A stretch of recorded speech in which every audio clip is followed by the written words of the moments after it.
year was 2027. Advances in biotechnology were helping people improve their physical and mental abilities to an amazing degree. Provided, of course, they had enough money. A new breed of people was emerging, half human, half machine. And in Detroit, at least, not everyone was happy to see it. I'd just landed a job as head of security at SHAREf Industries, a cutting-edge biotech firm. David Sarif himself handpicked me for the job, said he needed me to keep his people safe. My ex, Megan Reed, was one of them. Brilliant neuroscientist, Megan had found a way to make augmentation safe and affordable for everyone. All she had to do was present her research to Congress. But the night before her big meeting, my security measures failed. A team of Black Op mercenaries stormed into SHAREf headquarters, massacring everyone in sight. 3 of the mercs were heavily augmented walking tanks. Their mission? Take out Megan and her team. I tried to stop them, but their leader tossed me through a plate glass wall. Last thing I heard as his bullets slammed into my brain was Megan's dying scream. I should have died with her. Only I didn't. High-end military-grade enhancements saved my life. The best augmentation SHAREf's money could buy. It took me half a year to get a feel for her. Should have taken longer. But 6 months into my recovery, SHAREf Industries was attacked again. This time, by a radical group of pro-human purists. Violent, militant, and fanatically opposed to human augmentation. They claimed to be members of Humanity Front, a non-profit organization that wanted the UN to limit biotechnology research. The thugs broke into SHAREf's factory and found machinists working overtime on a top-secret military augment called the Typhoon. SHAREf sent me to retrieve it, and when I did, I found one of the so-called purists next to it, wired with cerebral implants, trying to download its classified specs. Obviously, something more was going on. The AUG killed himself before I could question him. SHAREf ordered me to dig deeper, so with the help of Frank Pritchard, SHAREf's head of cybersecurity, I did. Turns out a second hacker had been controlling the AUG's actions from somewhere off-site. Pritchard and I tracked his signal to a secret FEMA internment camp in Detroit. The Black Op mercenaries were there. The same mercs who'd left me for dead 6 months before. Figured they'd try again when they saw me. It wasn't so easy for them this time. I took out the tank named Barrett, even got him to give me a new lead. A penthouse apartment in China. Of course, we both knew it would be a trap in the end.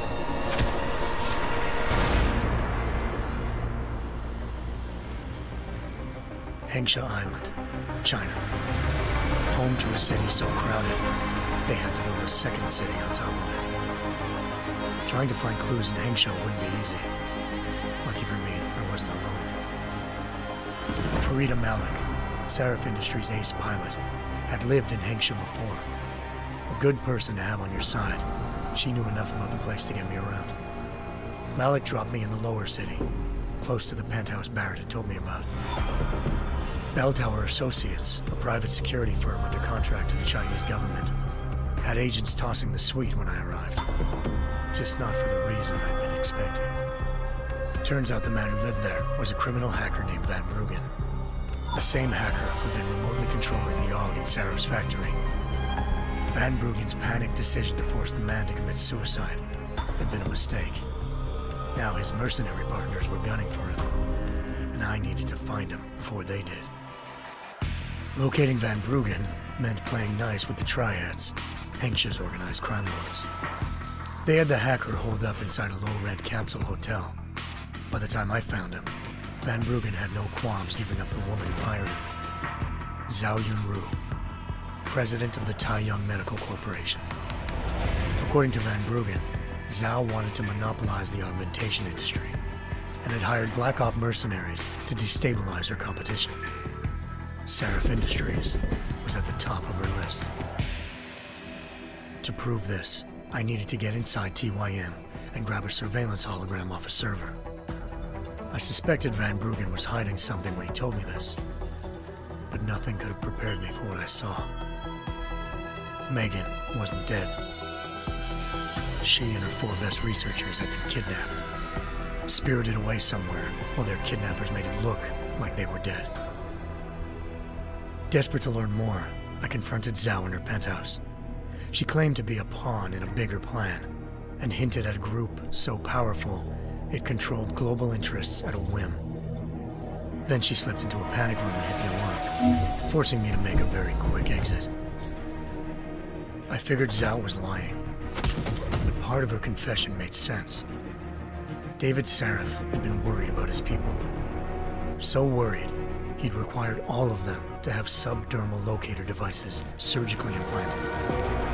The GPLs would have been broadcasting the day of the attack. But Zhao said a single call to Picus, the world's leader in global 24-hour satellite news, had turned those signals off. I needed to fly to Picus headquarters in Montreal if I wanted to learn more.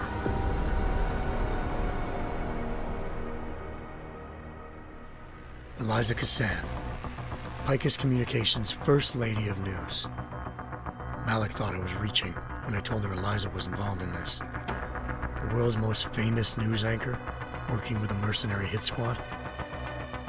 But when I confronted Cassan in her office, she freely admitted to jamming Detroit's satellites the night Megan's team had been taken. Said she's just been following her commands. I suspected she wanted to say more. But Black Op mercenaries showed up looking to shut us both down. And just like that, the Eliza I'd been talking to disappeared. The Mercs were led by an augmented killer I crossed paths with twice before, Fedorova, a woman who'd made silence her best friend. She waited for me to track Eliza's transmission to a secret server room underneath the Picus complex, then jumped me from behind. A deadly fight ensued.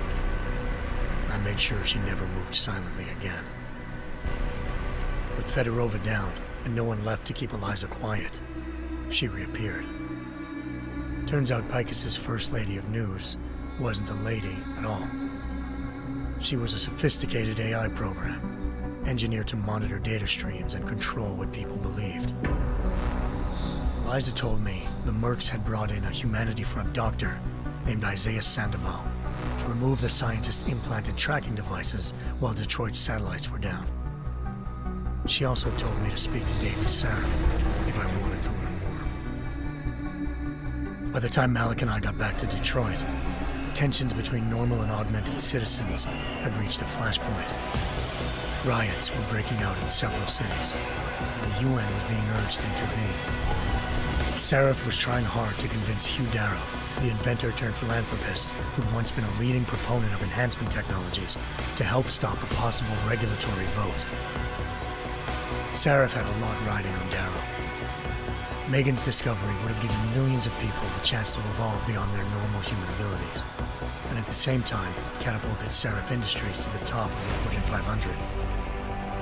According to Saref, Megan's kidnappers knew this, and didn't want people evolving unless they controlled how it was done. He called his enemies Illuminati, and urged me to keep searching. Determined to do so, I tracked down Sandoval via America's most outspoken augmentation opponent, Bill Taggart, Sandoval's boss and founder of Humanity Front. Sandoval admitted to operating on Megan's team when I confronted him, but said he hadn't removed their GPLs. He'd merely switched them to a different frequency. Pritchard was able to trace one of the signals to China. Malik and I immediately took off in pursuit. Unfortunately, the Illuminati were one step ahead.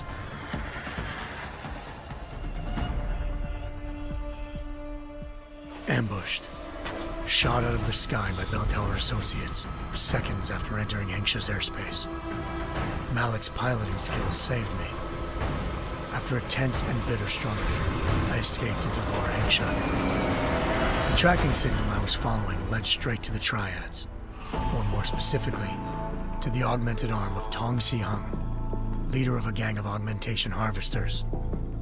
Tong said they'd taken the arm off a corpse, which Bell Tower had left at their door, meaning at least one of Saref's scientists was dead. Maybe not the rest of them, though. Tong pointed me to a port used for human trafficking and helped me slip aboard a bell tower ship.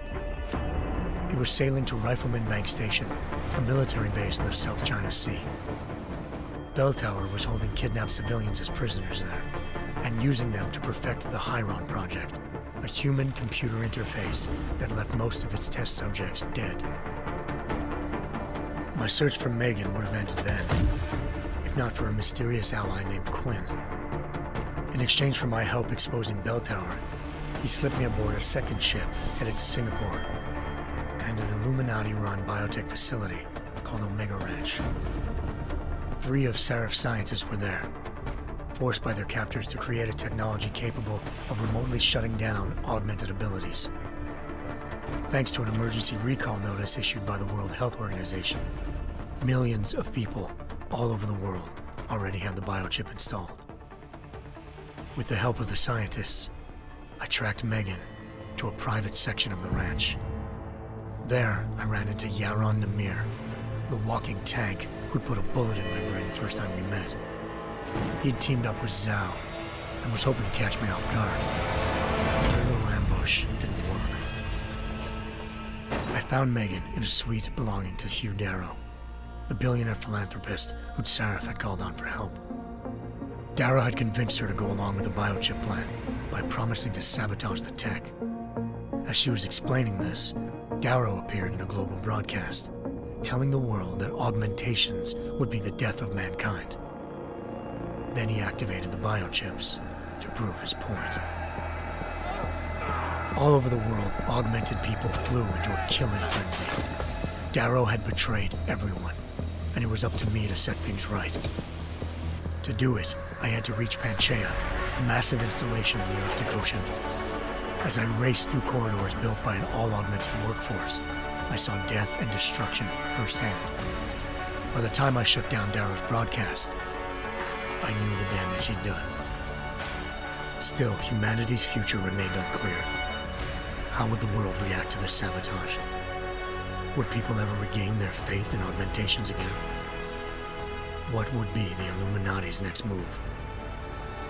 Only time could give us the answers.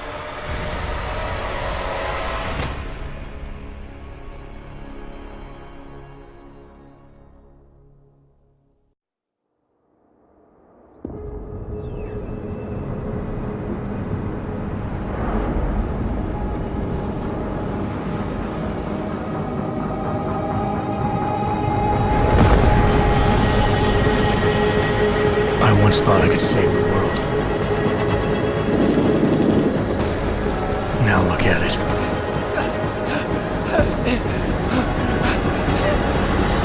In yet another augmented terror attack, 251 passengers aboard Sister Airlines Flight 451 were killed.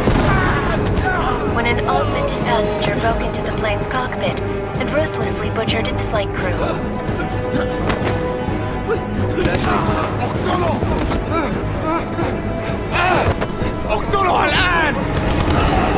Details recovered from the black box recorder suggest that the man may have been suffering flashbacks to the Aug incident. That horrible day 2 years ago when augmented people all over the world flew into a psychotic killing spree, causing the greatest loss of life in recent history. Sometimes you just have to let go and embrace what you've become. Not gonna go all wonky on us now, Hansa, are ya? Well, if I do, McCready, I guarantee you'll never see it coming. Agent Jensen! Am I gonna have a problem with you? No, sir. No reason to assume you would. Good, because you are the only augmented operative on this team, and I intend to make good use of you. Listen up, all of you. We got a sandstorm barreling down our ass and we can't afford to make mistakes. We're going after this man, an arms dealer named Shepard. He's ex-Bell Tower, one of the Special Forces commanders who disappeared during the incident. And he's come out of hiding. That cannot be good. It's not. He's selling weapons and military-grade augments to terrorists. This is Aran Singh, the undercover agent who lured Shepard out of his hole. Best you see Interpol's got. For 3 years he's worked hard to get in tight with the Jinn, an Iraqi smuggling cartel that's infected the Eastern Hemisphere like a plague. Last week, our arms dealer sent a message to the Jinn, offering to sell them a shitload of black market merchandise dirt cheap. They told Singh to handle the buy. They're not gonna like it when Interpol disrupts their party. Singh's cover really that good? It is right now. We need to keep it that way. This is where the deal's going down. A half-finished high-rise hotel that's been abandoned ever since the incident. It's not a pretty picture inside. Let me guess. Most of the laborers were augmented with heavy-duty industrial rigs. So when the incident hit, and they all went schizo, things got gruesome real fast. And no one, except for some homeless junkies, have been inside the place ever since. So what's the plan, Director? Singh's meeting Shepard on the ground floor, inside the hotel's main atrium. He sent the bulk of his Jinn crew to the penthouse levels to secure a vantage point. I want McCready's team to take up positions overlooking the atrium and make the arrest. Jensen, you're going in solo from the roof. My objectives? Keep the Jinn from joining the party. As far as we can tell, only one route connects the atrium to the penthouse level, a halfway decent elevator shaft. Here. I want you to block access to it. Fine. Just cut me loose. Do you plan on relying solely on your augments for this one? I'd recommend taking a little hardware, just to be sure.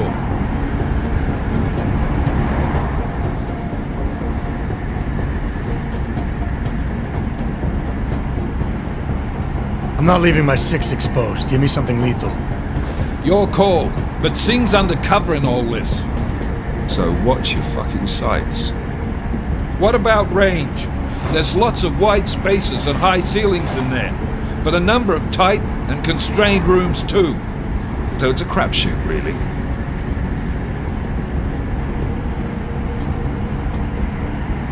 Well, I'm not looking to play dice with anyone in there. Give me something with distance. Your call. Less chance of being seen and compromising Singh that way. One last thing, Jensen. Singh said the Jinn are using some sort of portable Wi-Fi device to boost communications. He's got a better chance of maintaining cover if you disable it. I'll keep an eye out for it. But aren't we on the clock here? You said there's a sandstorm moving in. There is, and we got the intel on this mission at the very last minute, so we're scrambling a little. If it comes to it, your #1 priority is keeping the Jinn out of that atrium. Copy that. Time to put away your happy thoughts, gentlemen. We're approaching the target building. You're up first, Jensen. Let's do this. Task Force Actual. This is Knife Leader. Engage Hush drives and descend to Angels 1-5.